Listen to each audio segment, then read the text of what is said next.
Okay.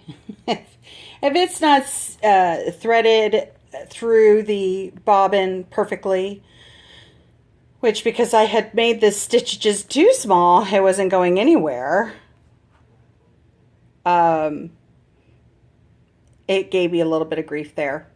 So I stopped the camera and made sure, pulled the bobbin out and made sure it was threaded correctly and pulled it back up, and now look at that. Tiny stitch. You don't need to mess with the tension whatsoever. Look at that. I mean, that is tiny, tiny, tiny. Would you ever use that for anything? Doubtful.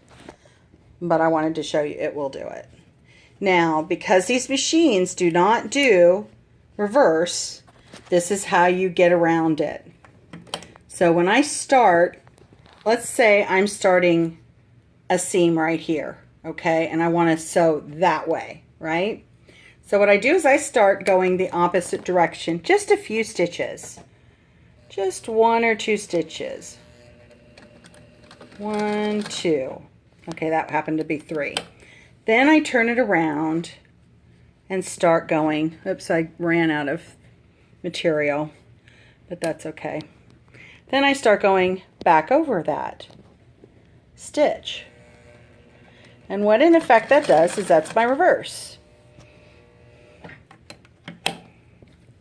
So it will lock that seam. I'm going to move out because I did make the stitches larger. And so to do that again, but see how that overcasts it?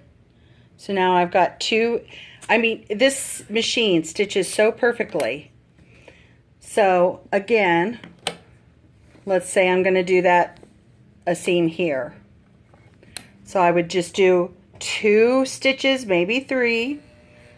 I stop at the second one. I'm going really slowly. 1, 2. And let me get that needle back down. And then just come back on it. And it will, let me get over here a little bit. I'm holding the camera and sewing, so it's a little bit of a challenge here. But I want you to see? Then you just do your seam. And then if your seam, you're stopping it and you want to do the same thing, just go all the way to the end of your seam. Put the needle down, turn it around.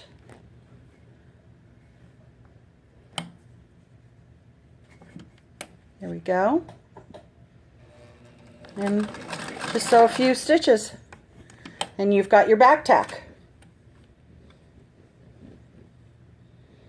I love these 27s. Now, because this is my tension, I have to actually release the tension as I pull my work out. Although I've got, it's still okay. I can pull it out, even without releasing tension.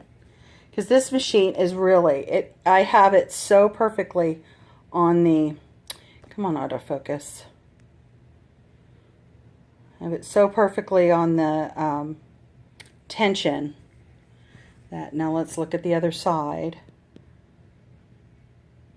See, so you can see the back tack. Perfectly balanced. And a beautiful stitch. I mean, these 27 vibrating shuttles, they're really terrific. And I love the long bobbin.